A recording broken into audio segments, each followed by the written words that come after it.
Ladies and gentlemen, welcome to a new episode of Flesh Wound Farce, where we review and discuss your and our favorite comedy films. This is the world's first and only combination trivia host and professional wrestling announcer of Chilean descent that currently resides in Southern California, Ozzy V. And with me, as always, on this program, first in the Northern California Bay Area, world-famous juggler Greg Larson. Now, I did say Northern California.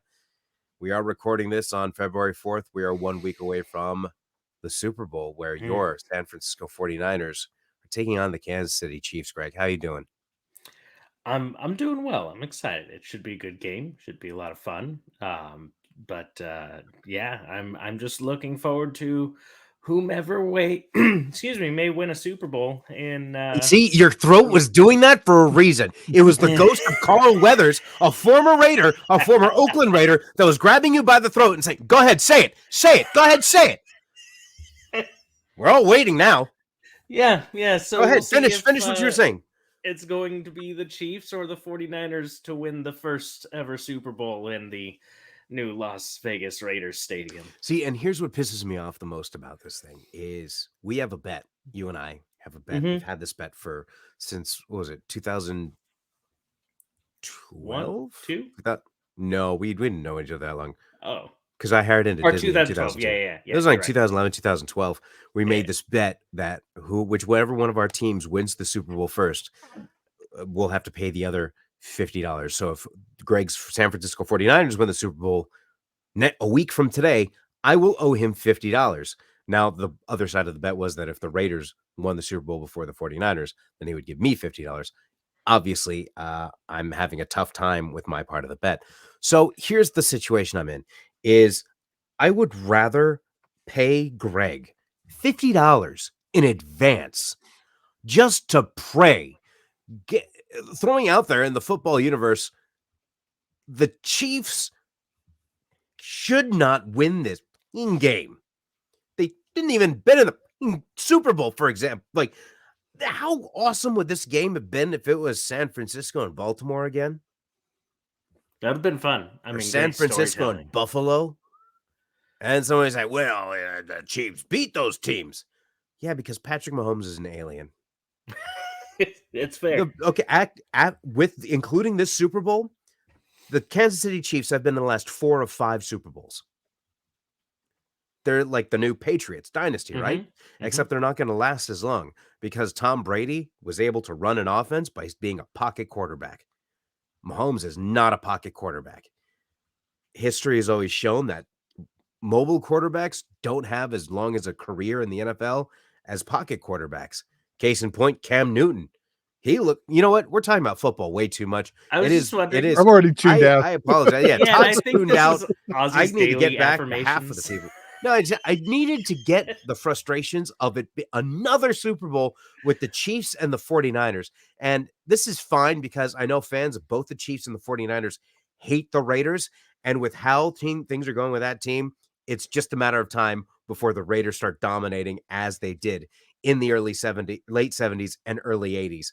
And we're coming back. So have your fun right now because the next few years is going to be a giant black hole over the NFL.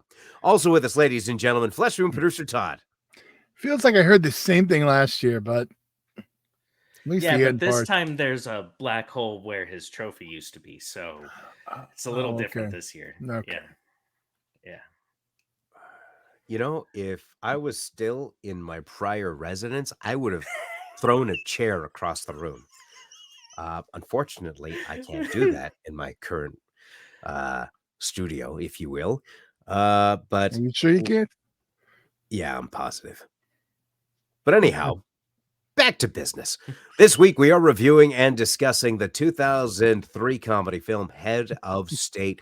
Todd, if you have a trailer available, could you please roll it? I do. Presidential hopeful Senator Sam Gaines and his running mate were both killed today in a plane crash over Virginia. We need a candidate that'll make us look like the party that embraces the American dream. You can't just pick some guy to run for president.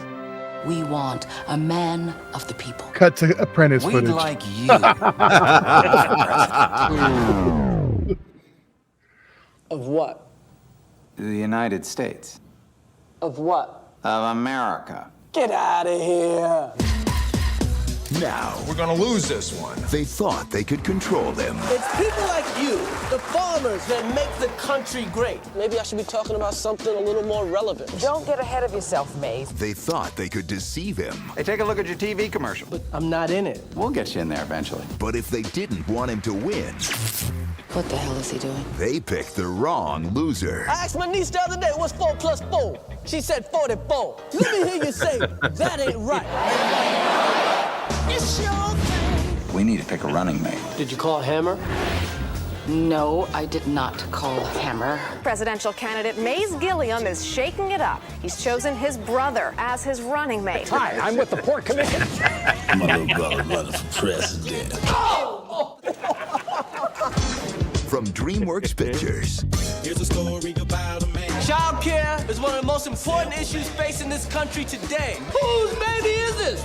Ain't mine. The world's in love. he's got the people in his corner Gilliam has integrity. and the truth on his side. I can't take your money because you guys sell malt liquor to kids. I do no such thing. It's orange beer with a nipple top. It's cream malt liquor, man. Chris Rock, What are your plans for Social Security? Give it to old people. You the man. You the woman. Bernie Mac, What about NATO? How do you feel about NATO? I never met NATO. I never met NATO. I don't know nothing about it. I don't talk about people behind their back.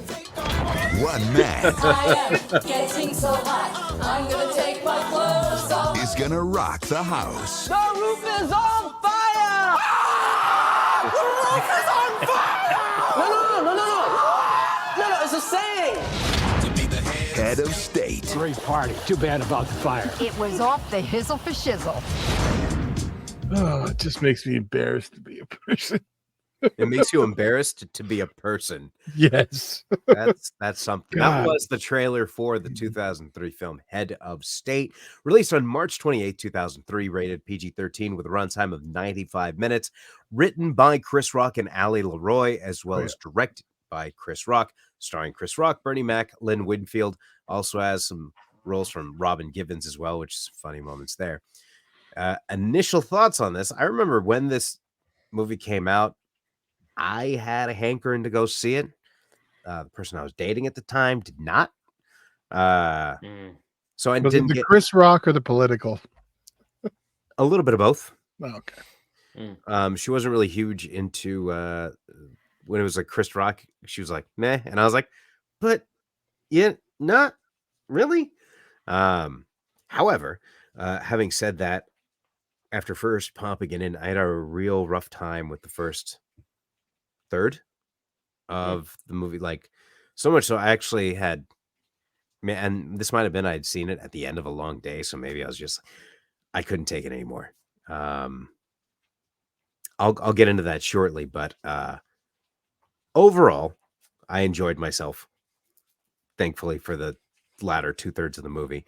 And it was kind of an adequate thought when I first saw trailers and commercials for this movie back in the day, or 21 years ago. So weird. But anyway, it still, I wasn't, it hit right the spot. It was adequate. I felt it would be I felt I wasn't surprised in any one way. I felt like, okay, yeah, that makes sense. This is what I kind of expected. But the first third, I had a rough time. And when it came to the dancing scene, that's when I shut it off shortly thereafter. Because you guys know how I feel about that.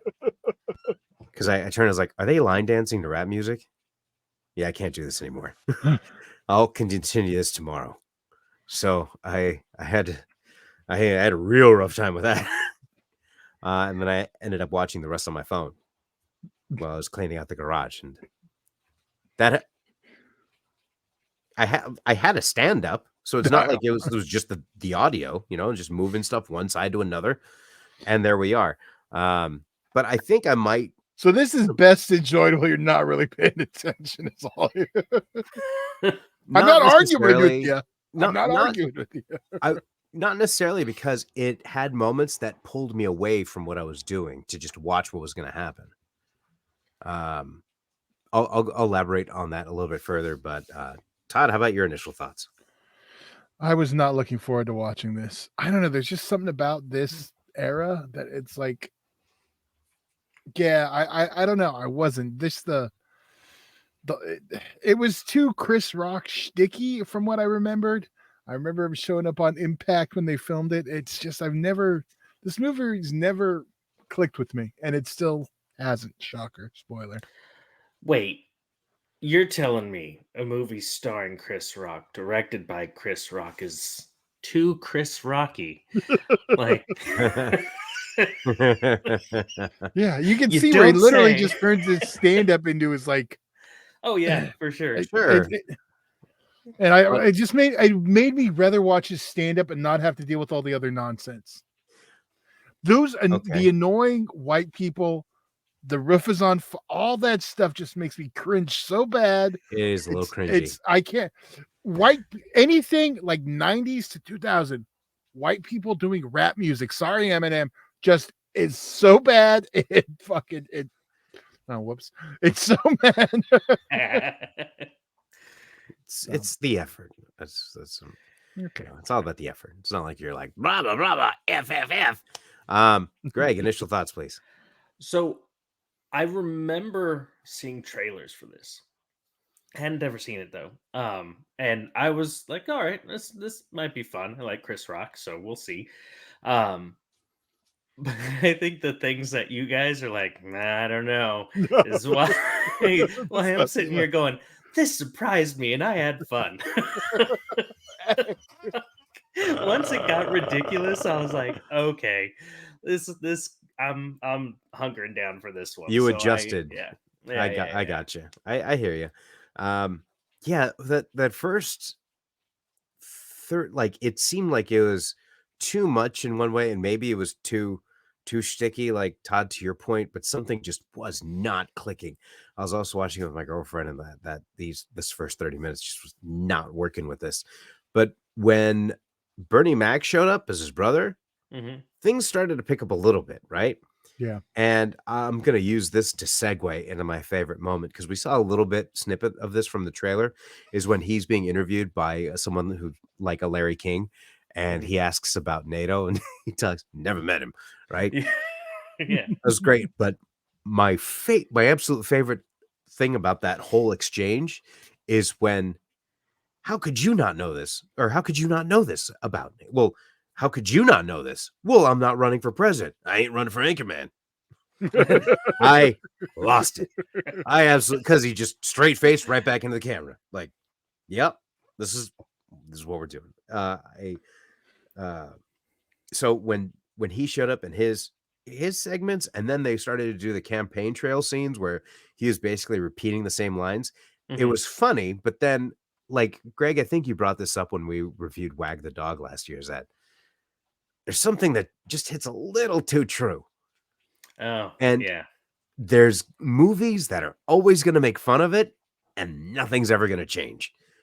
You kind of watch this and you realize, like, maybe enough people might see this and think, huh, but it's never going to happen. It can't. It's like, it seems like an impossibility. No way Head of State is going to change the political party. No, but I'm not just saying specifically to Head of State, but I'm like Wag the Dog, or like, there's tons of political movies that will like point these things out, but that's cool. We need a Rock Jason Statham political movie. Then maybe the message will get out. Yeah, there we go. They can turn the cheese all the way up, and I'm not going to be. I am totally fine with that. Hobbs and Shaw in the White House.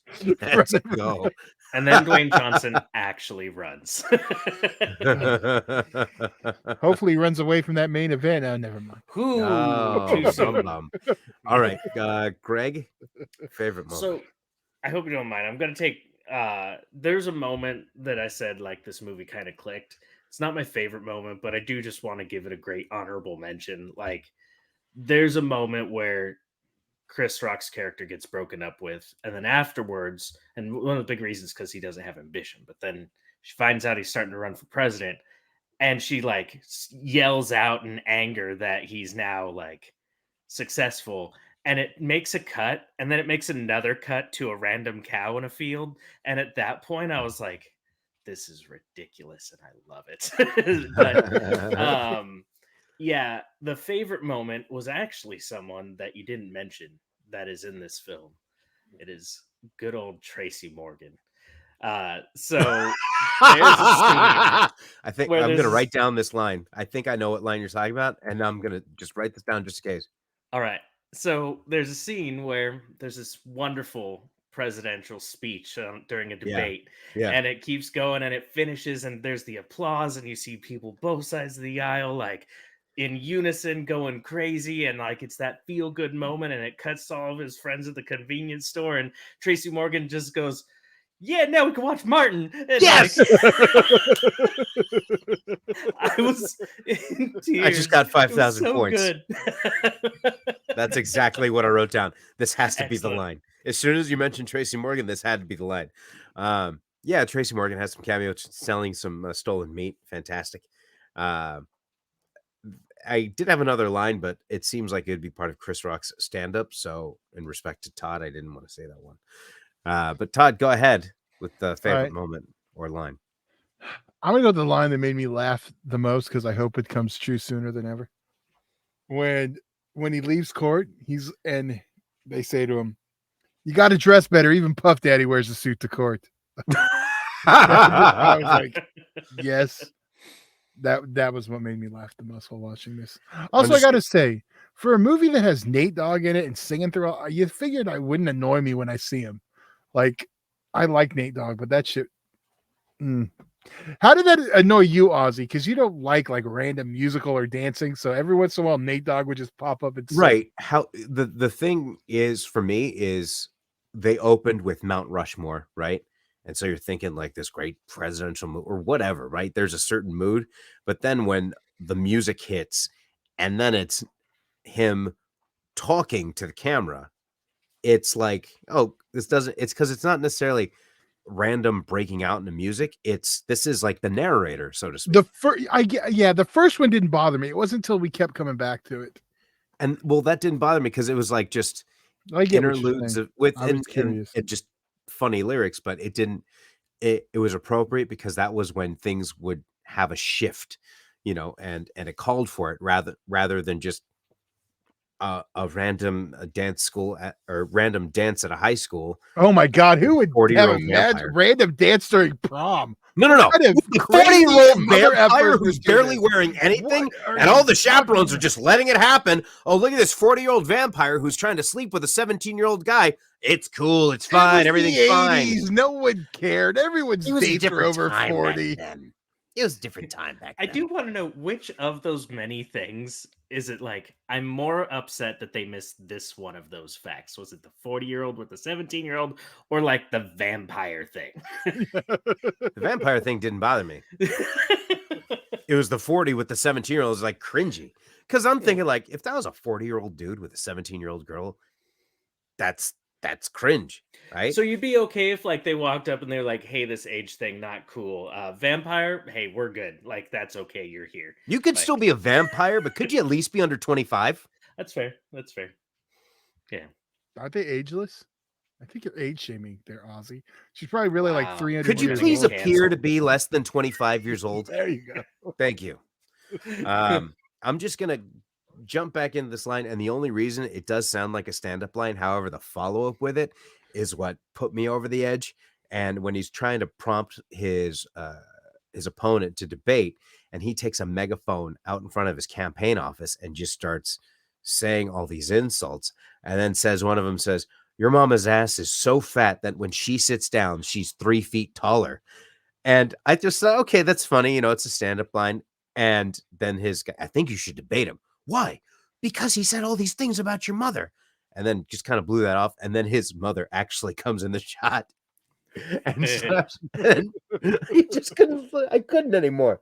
So it was a rough beginning, but the middle kind of clicked a little bit better. Again, once Bernie Mac showed up, and that's when he selected him as his running mate. That's when it picked up a little bit. And there was, because it wasn't working as with just him being the true comedic relief there. Like I understand this is a comedy, but he's the only one funny that you're seeing in all these scenes. So when you throw in when you start throwing in like shots of Tracy Morgan saying what, his line or whatever.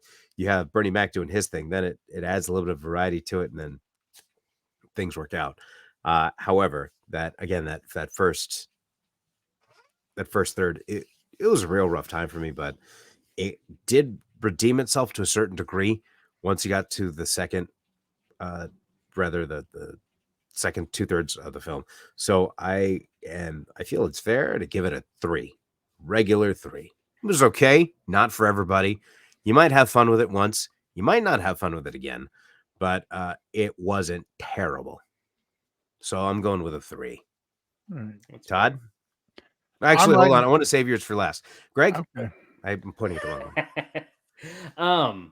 So first off, I do want to make a comment about that dance number, because if there's a guy who was like, oh man, how do I get a room full of white people to go crazy? It's going to be the electric slide. I'm sorry. So it fits. If anyone's like played music for a house party, he knows what he needs to do. So between that, the cheesiness, the ridiculousness, I laughed out loud several times. I'm still gonna give this movie. I'm gonna go with the 4. For sure, it's definitely fun. I even debated watching it again before hopping on here, so because I did have a good time. Okay. All right, I'm dead right there. 2.5, right in the middle. I think it's average. Okay.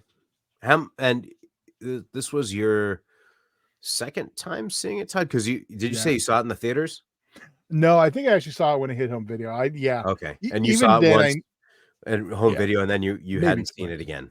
Maybe twice. Yeah, I don't know if anyone wanted to watch it, but yeah, Okay. definitely. I am curious to see how it'll go on a rewatch. Ladies and gentlemen, if you'd like to check out this film as of February 4th, it is available to stream on Max if you have that subscription, and is also available for purchase, of course, wherever you purchase your digital content.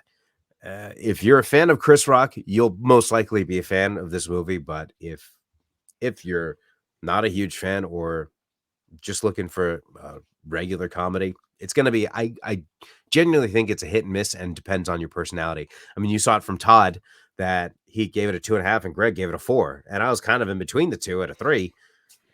So it's a hit. I think it's fair to say it's a hit and miss with people, and unfortunately I can't say or predict which that would be. Like I said, obviously if you're a Chris Rock fan, it's going to do well, but everybody else, I'm not. It's kind of a crapshoot. Not sure how you'll like it. They should have had MC Gusto instead of Nate Dogg. Give me a CB4 reference and I'm happy. Okay. That I could see. Would have made perfect sense. I mean, absolutely. Do you think that might have been a studio thing? It's like where they want to do that, and the studio's like, can we just get an actual rapper? Oh no, they 100%. That was 100% Chris Rock wanting Nate Dogg. He probably couldn't get Puff Daddy, so he went with Nate. Gotcha. All right, so that was our review of Head of State. Again, released on March 28, 2003. Check it out wherever you consume your digital content. Well, actually, as I mentioned, it is available on Max. You could purchase it wherever you get your digital content. And of course, if you are in the Orange County area this week, I will be hosting trivia Monday through Thursday. Mondays in Lake Forest, the Rush Barn Grill beginning at 6:30. Tuesdays in the brewery at Placentia beginning at 7 o'clock.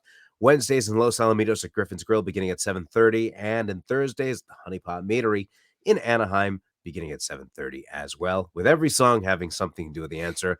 The only guy in the entire world that will actually go through 20 stupid songs for your enjoyment and figure out stupid ways to connect them to answers. That's the kind of entertainment you get from me at every one of my trivia shows. Greg was the one that first christened them trivia shows, so I'm going to continue that. And there we are. Do you gentlemen have anything else before we head out for the evening? No. So let's go Niners. That's right. Now, I will say, ladies and gentlemen, you might be thinking, oh, I'm going to tune in next week to see Ozzy's reaction based on how, the Super Bowl went. And I want to see Greg to see if he's really sad or if he's really happy. We're actually going to be recording next week's episode right after this one. So, unfortunately, we will not have any Super Bowl reactions. And I will not be, you will not see me upset. I should say that. I mean, I can't say I'm not going to be upset. I'm going to be upset either way. But in terms of my level and what way, you're might be a couple weeks before you see that. However, I do have an announcement that it's kind of newsworthy. Earlier this year, we toyed with the idea when we did a review of Die Hard, thanks to the Patreon fans who voted that in for us to review. And Todd, Fleshroom producer Todd, in his infinite talents, created a Flesh Wound Fist brand name with a Flesh Wound Fist intro video. And we're going to be coming back with a new episode of what would be Flesh Wound Fist next week, where we will be reviewing the 1984 film Beverly Hills Cop. And we're going to be covering the entire trilogy over the next few months to get ourselves ready and you ready for July of this year, when on Netflix will be released Beverly Hills Cop Axel F. That will be available to stream beginning on July 4th. And we'll go ahead and have a review of July 3rd. Oh, I apologize. July 3rd. And we'll have a review of that as well. But as far as next week, we're going to have that review of Beverly Hills Cop ready for you. So be sure to tune in. He is the world famous juggler, Greg Larson. I'm Fleshroom. He is Fleshroom producer Todd. I'm Ozzy V. And we'll see you next week right here on a brand new episode of Flesh Wound Farce.